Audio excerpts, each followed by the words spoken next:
Hello students. इस lecture में हम कंटिन्यू कर रहे हैं examination problems of holding company accounts. तो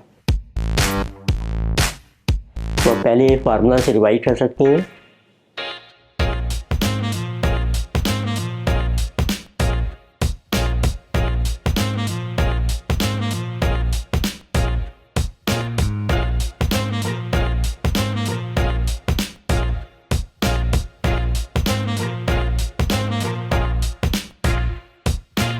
लेट स्टार्ट प्रॉब्लम नंबर 3।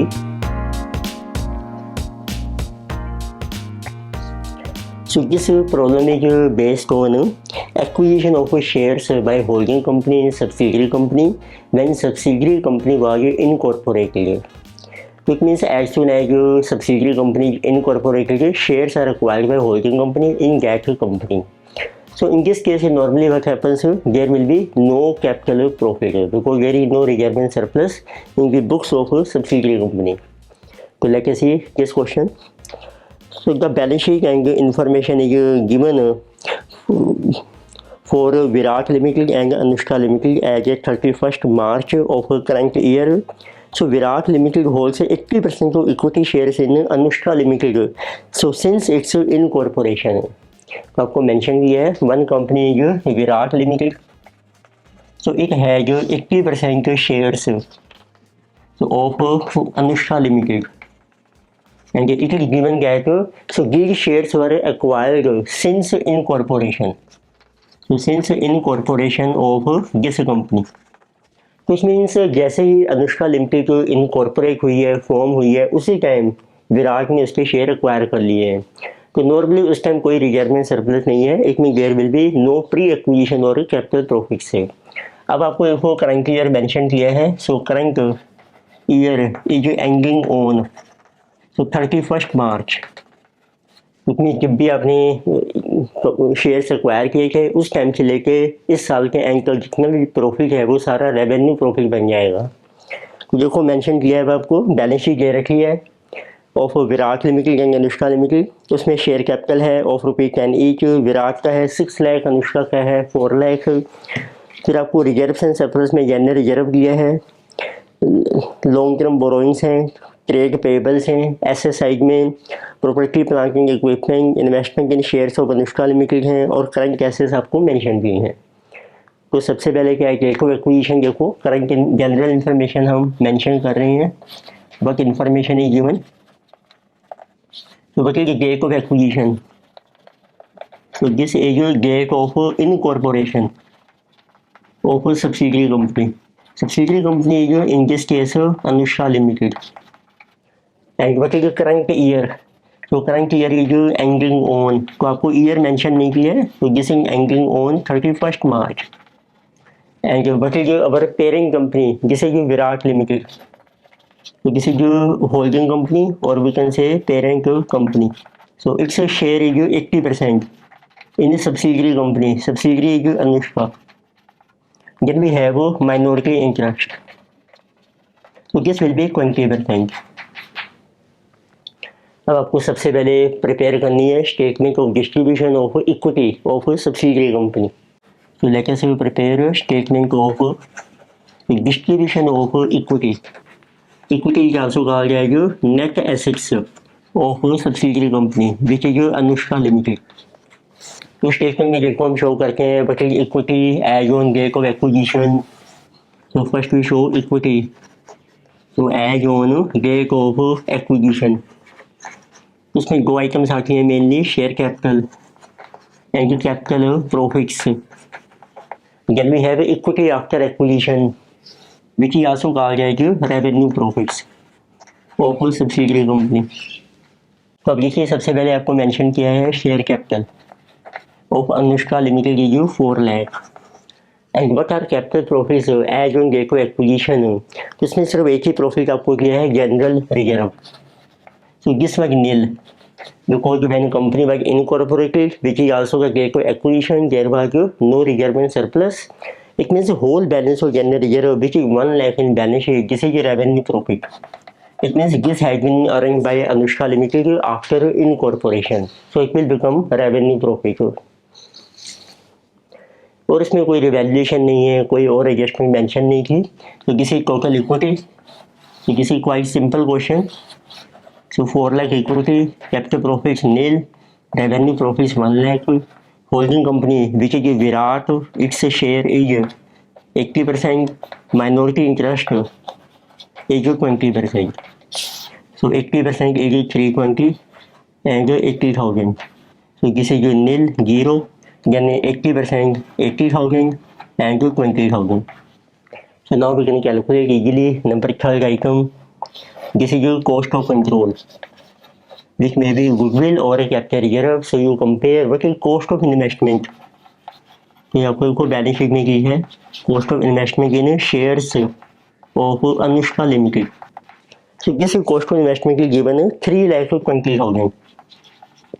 इसको कंपेयर कीजिए what is Virat share in equity of subsidiary company as on date of acquisition. So this will be share capital plus capital profits which is 3,20,000. So now you write what is Virat share in equity of a subsidiary company as on date of acquisition. तो इसमें सिर्फ एक ही item आ रही है, इसमें share capital only. ऐसे formula होता है share capital plus capital profit से. But in this case capital profit are 0, so this is also 320. It means in this case goodwill और कैपिटल रिजर्व इज नील. इसमें कोई गुडविल नहीं है, कोई कैपिटल रिजर्व नहीं है. So then we have a fourth term, what is the consolidated. अब देखो इसमें आपको दिया है सिर्फ P&L रिजर्व एंड सरप्लस से हैगिंग है, एक ही आइटम है जनरल रिजर्व. तो we can also write consolidated general reserve. तो this is equal to what is the holding company general reserve. Virat का जनरल रिजर्व का बैलेंस है 1 लाख. और उसमें आप ऐड कीजिए share in revenue profits of Virat limited देखिए 80,000. So this will be consolidated to general reserve. So 1,80,000. Then we have a minority interest. So fifth item, working note, minority interest. तो उसमें हम लेंगे शेयर कैपिटल, कैपिटल प्रॉफिट में कितना share है, revenue profits, तो उनको आप ऐड कर लीजिए. तो इस स्टेटमेंट में जो सभी आइटम हमारी कैलकुलेट हो जाती हैं वर्किंग नोट में. This is our minority interest. So you take share capital is 80,000 which is held by minority. Share in capital profit is 0. Share in revenue profit is 20,000. So minority interest is 1 lakh rupees. So now we can prepare a consolidated balance sheet. Let us show consolidated balance sheet of Virat and Anushka. Virat Limited and Anushka Limited. So this is as on 31st March of current year. तो mention कीजिए. First column है आपका particulars, then we show details, then note number, again details in rupees. आप simply rupees mention कर सकते हैं, final amount in rupees. So first we have equity and liabilities. So in this first item is our share holder funds. इसमें आप देखेंगे दो ही items हैं. Number 1 is share capital. ये आप डिफरेंट कॉलम्स बना सकते हैं, यानी कि कंसोलिडेटेड जनरल रिजर्व. तो share capital of holding company जैसे ये 6 लाख रुपीज, जैसे share capital 6 lakh. Consolidated general reserve आपने कैलकुलेट किया है वर्किंग नोट नंबर 4 जैसे 1,80,000. जैसे ये वर्किंग नोट नंबर 4, सो 1,80,000. तो जैसे कि टोटल शेयर होल्डर फंड से 780. फिर आपको शो करना है माइनॉरिटी इंटरेस्ट सेपरेटली. इसका वर्किंग नोट नंबर है 5, ये आप मेंशन कर सकते हैं. जैसे number 5 minority interest is 1 lakh rupees. Again there is no capital reserve and even no goodwill. Then we have our current liabilities और एक है non current liabilities. So first we have non current liabilities. इसमें आपको mention किए हैं long term borrowings. ये आप दोनों को ऐड कीजिए, Virat and Anushka. So this is given 2 lakh and 1 lakh. It means of Virat this is 2 lakh, of Anushka it is 1 lakh. ये हम डिटेल्स में शो करके total is 3 lakh. Then we have current liabilities. इसमें आपको मेंशन किए हैं credit payables. This is also of Virat and Anushka. This is 1 lakh each. This total is 2 lakhs. Now we get to total liability side. Let us take its total of liability side. This is 3 plus 2, 5 plus 1, 6 plus 7, 13 lakh 80,000. Consolidated balance sheet. Then we have asset side. इसमें number 1 आपकी assets हैं, non current assets. इसमें आपको mention की है number 1 is property plant and equipment. So we have property plant and equipment so of Virat and Anushka. ये आप mention कर लीजिए 4 लाख एंड 3 लाख से. This is 4 lakh and 3 lakh and there is no goodwill. So total is 7 lakh. Then we have current assets. Current assets में आपको दिए हैं inventories, trade receivables. So let us write inventory, यानी कि जो रिसीवेबल्स, यानी कि जो कैश बैलेंस. तो दोनों कंबाइन ही करके मेंशन कर रखे हैं. इन्वेंट्रीज हैं आपकी 160 plus 2 lakh. So this is 360. Receivables are given. This is 80 plus 140, 220. So cash balance is given 40 plus 60. This is 1 lakh. So total current assets 680. Now you take total of assets. This is coming 13 lakh 80,000. This is a very consolidated balance sheet. So this is a quite simple question. Next we have problem number 4. इसमें देखिए आपको mention किया है. So H Limited has acquired shares of different companies A, B, C and D. So during the year 2022.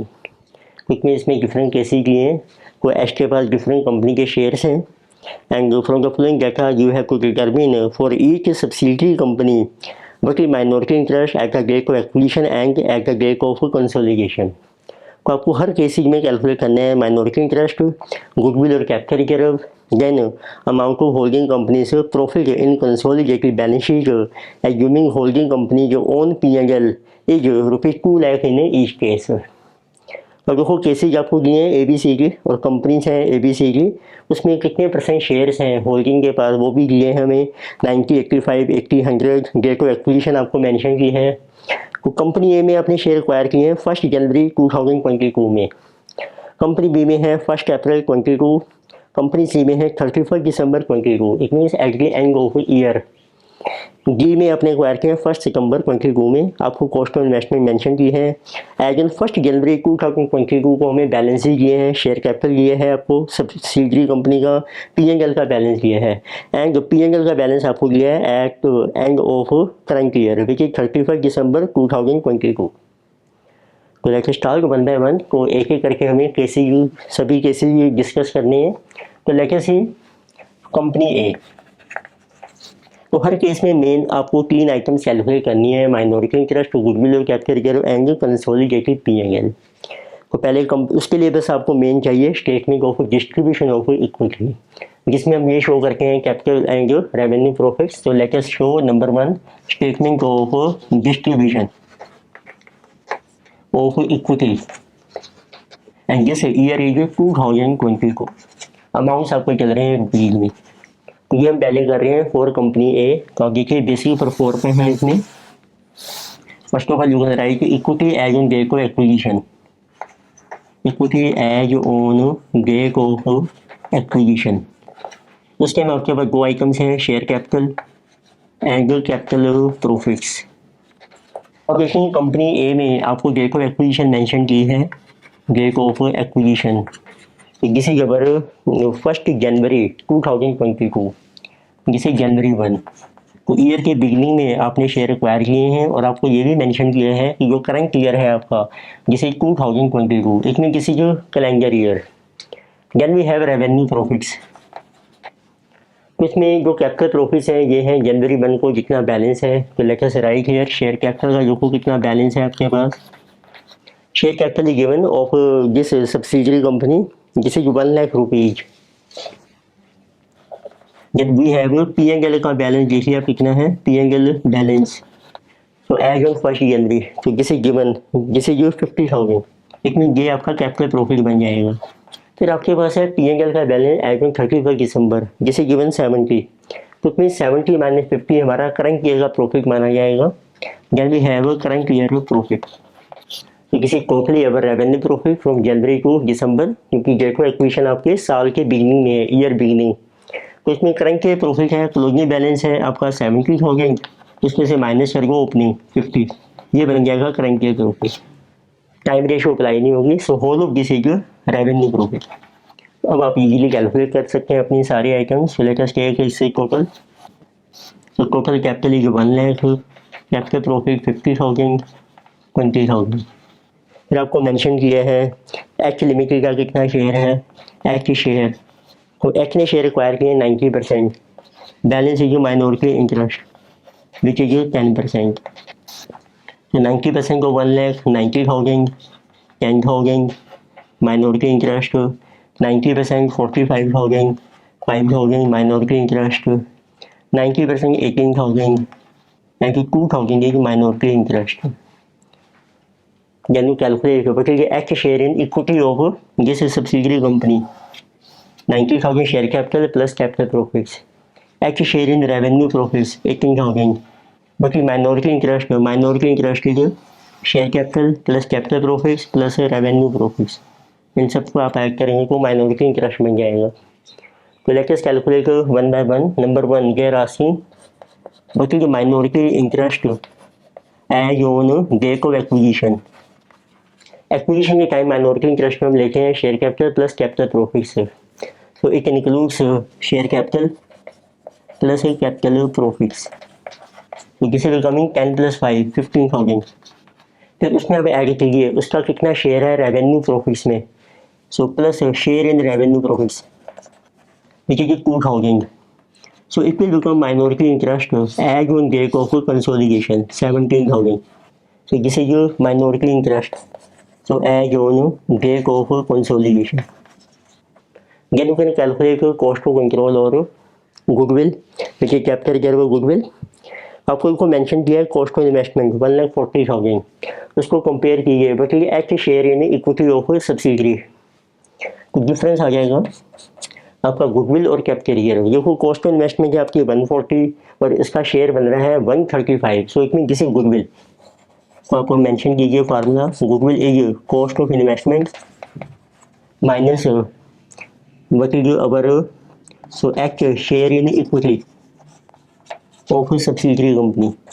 Cost of investment is 140 और उसका share है equity में 90 + 45। तो we can say goodwill is 5,000। Then they are asking what is consolidated P&L of a holding company. Then you can write consolidated P&L. उसमें हम लेंगे एस्टे P&L का balance है आपको मेंशन किया है ₹2 लाख से। उसमें प्लस कीजिए शेयर इन रेवेन्यू प्रॉफिट 18,000। तो कंसोलिडेटेड P&L लीजिए सो 2,18,000। तो किसी our number 1 case in company A. Second देखो आपको कैलकुलेट करना है कंपनी बी के केस में। उसमें हमारे पास शेयर्स हैं एच के बाद 85% और डेको एक्विजिशन है 1 April of current year 2022। Next we have company B. Next we are showing for company B. देखो डेको एक्विजिशन है आपकी 1 अप्रैल 2022। करंट ईयर आपका सेम है calendar year. Statement of distribution बना रहे हैं हम इक्विटी की परफॉर्मा सेम है। Equity as on date of acquisition, share capital, capital profit, revenue profit. So let us say वही share capital of company B. सो किसी गिवन 1 लाख रुपीज। फिर आपको P&L का बैलेंस दिया है जिसे 30,000। ये आपको दे रखा है ओपनिंग बैलेंस। फिर आपको कैलकुलेट करना है करंट ईयर प्रॉफिट। अब आपका क्लोजिंग बैलेंस है 20,000। कुछ मीन्स अब ये रिड्यूस हो गया 30 से 20, तो ये आपका लॉस आ जाएगा करंट ईयर नेगेटिव 10,000। तो उसको डिवाइड कीजिए, टाइम रेशो बन जाएगी। सो अप टू 1 अप्रैल ये आपके प्री एक्विजिशन पीरियड बन जाएगा 3 मंथ्स और रिमेनिंग 9 मंथ्स। इसको डिवाइड कीजिए आप 1:3 में। तो इसमें 2,500 का जो लॉस है ये आपका बन जाएगा कैपिटल प्रॉफिट और 7,500 का जो लॉस है ये बन जाएगा revenue loss. Now you take total. तो total our share capital 1 lakh, capital profit 27,500 and 7,500 is our loss. बल्कि एच शेयर, एच का शेयर है इसमें 85%। So minority interest this is 15%। So 85% की 85,000 15,000. Then in 27, 500, 85%. This is 23. So 375, 4125. Then 7,500 into 85%, 6,375. ये आपका loss है negative 1125. Now you can calculate what is the minority interest as in Gecko acquisition. So it is a share capital 15 plus a share in revenue profit 4125. So this is coming 19,125. This is as on Gecko acquisition. तो इसमें से minus कर दीजिए बच्चे share in revenue loss. Revenue में profit या loss आ रहा है उसमें शेयर है 1125. तो इट मीन्स माइनॉरिटी इंटरेस्ट आ जाएगा आपका 18,000. किसी के एज एंड गेको for consolidation. Then you calculate goodwill और कैपिटल रिजर्व. अब देखिए कॉस्ट ऑफ इन्वेस्टमेंट आपको मेंशन किया है 104,000. सो कॉस्ट ऑफ इन्वेस्टमेंट है 104. बटे इक्विटी ये आपका इक्विटी का शेयर आ जाएगा जैसे कि 108. इसमें आ रहा है कैपिटल रिजर्व. तो बटे जो अपर H share in equity of company B. So H share in equity जैसे share capital plus capital profits इन दोनों का आप ऐड कीजिए 85,000 प्लस 23,375 जैसे 108,375. Then what is cost of investment उससे कंपेयर कीजिए आप. ये आपको दी है 104,000. डिफरेंस है ये capital reserve. Because cost of investment की less than our share in equity. This is 4,375. Then you can calculate consolidated P&L of H. Consolidated P&L of holding company. Holding का बैलेंस है ये हो रुपीज़ 2 लाख से. उसमें से माइनस हो जाएगा आपका share in revenue loss 6,375. This will B consolidated profit. This is coming 193,625. Next लेकर सी फॉर कंपनी सी. कंपनी सी में गेको आपको मेंशन किया है एच के पास है 80% शेयर और गेको एक्विजिशन है आपकी 31 दिसंबर. लेके सी कंपनी सी उसमें आपको गेको एक्विजिशन है आपकी 31 दिसंबर 2022. उतनी कोई एक्विजिशन हो रही है जिसे eight the end of year. तो इस केस में क्या होगा सारा ही प्रॉफिट हमारा जो करंट ईयर का भी है वो कैपिटल प्रॉफिट बन जाएगा. रेवेन्यू प्रॉफिट आपका 0 हो जाएगा. डिस्ट्रीब्यूशन स्टेटमेंट सेम है परफॉर्मेंस. तो लेके सी बटी शेयर कैपिटल जिसे जो 50,000 बटी P&L बैलेंस ओपनिंग. तो जिसे गिवन P&L बैलेंस है 20,000. तो current year profit closing balance है आपका 30. तो करंट ईयर प्रॉफिट है 30,000 minus 20,000. But whole of this is also capital profit क्योंकि जो गेको एक्विजिशन है आपकी at the end of year. तो उससे पहले सारा प्रॉफिट हमारा कैपिटल बन जाएगा. रेवेन्यू प्रॉफिट आपका 0 हो जाएगा. So we get total. तो किसी ये share capital 50, capital profit 30,000, revenue भी 0. नाउ बट जो शेयर ऑफ होल्डिंग कंपनी इसमें शेयर है होल्डिंग का 80%. सो एच शेयर है जो 80%. माइनॉरिटी इंटरेस्ट जो 20%. सो 80% 40,000 एंड 10,000 24,000 एंड 6,000. तो ये बन जाएगा एच का शेयर कितना है in equity of subsidiary company and किसी माइनॉरिटी इंटरेस्ट. इट मीन्स उसके बाद रेवेन्यू प्रॉफिट में आपका शेयर है 0. So what is number 1 minority interest. So as on गेको एक्विजिशन एंड एज ऑन गेको कंसोलिडेशन ये सेम ही रहेगा. Minority interest 10,000 plus share in capital profit 6,000. This will be 16,000. क्योंकि रेवेन्यू प्रॉफिट जब आप 0 ऐड करेंगे this is also same. Then you see cost of control और गुडविल. को एक्स्ट्रा जो शेयर है इक्विटी में ये बन रहा है 64. अब आपको कॉस्ट ऑफ इन्वेस्टमेंट की है 56 है. It means this is capital reserve. So capital reserve is what is H share in equity of company C minus cost of investment. अब देखेंगे एक्स्ट्रा शेयर बन रहा है 64,000 इक्विटी में. कॉस्ट ऑफ इन्वेस्टमेंट आपको दी है 56,000. तो कैपिटल रिजर्व इज 8,000. देन बटे कंसोलिडेटेड P&L. तो consolidated P&L is H share. H का बैलेंस कितना है P&L में 2 lakh plus share in revenue profit is 0. So P&L is same 2 lakh consolidated P&L. So then we have a company D. तो इसमें 4 cases आपको दिए हैं। So then we have case number दी है कंपनी की, इसमें आप देखिए डेट ऑफ एक्विजिशन आपको मेंशन किया है 1 सितंबर 22 of current year. It mean आपको 31 अगस्त 1 मंथ से आपके बन जाएंगे प्री एक्विजिशन पीरियड को करंट ईयर प्रॉफिट को हम डिवाइड करेंगे टाइम रेशो, जिस इज 8:4। तो करंट ईयर आपका 2022 है, डिस्ट्रीब्यूशन स्टेटमेंट का परफॉर्मेंस सेम है। तो लेट अस सी, अब जो इसमें शेयर है एच का वो है 100%, सो एच शेयर इज 100%, इसमें माइनॉरिटी इंटरेस्ट हो गया इसमें 0%। शेयर कैपिटल देखो आपको मेंशन किया है 50,000, profits as on 1 January this is given 40,000 P&L balance. अब क्लोजिंग बैलेंस है आपका 70,000, एक में करंट के प्रॉफिट है आपका 70 minus 40 30,000।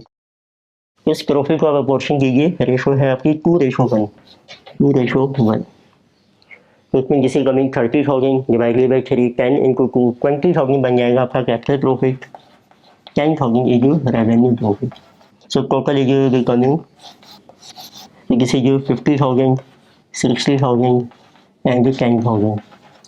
This is H share 100%, so answer same ही रहेगा, एच का शेयर है 100%, this will be 50,000, minority share is 0, 60,000 0, 10,000 0। Now we get minority interest. So this is 0 in every case. So as we get to acquisition and as we get of consolidation, it is nil. Then what is the cost of control? Which is also called goodwill or capital reserve. So cost of control.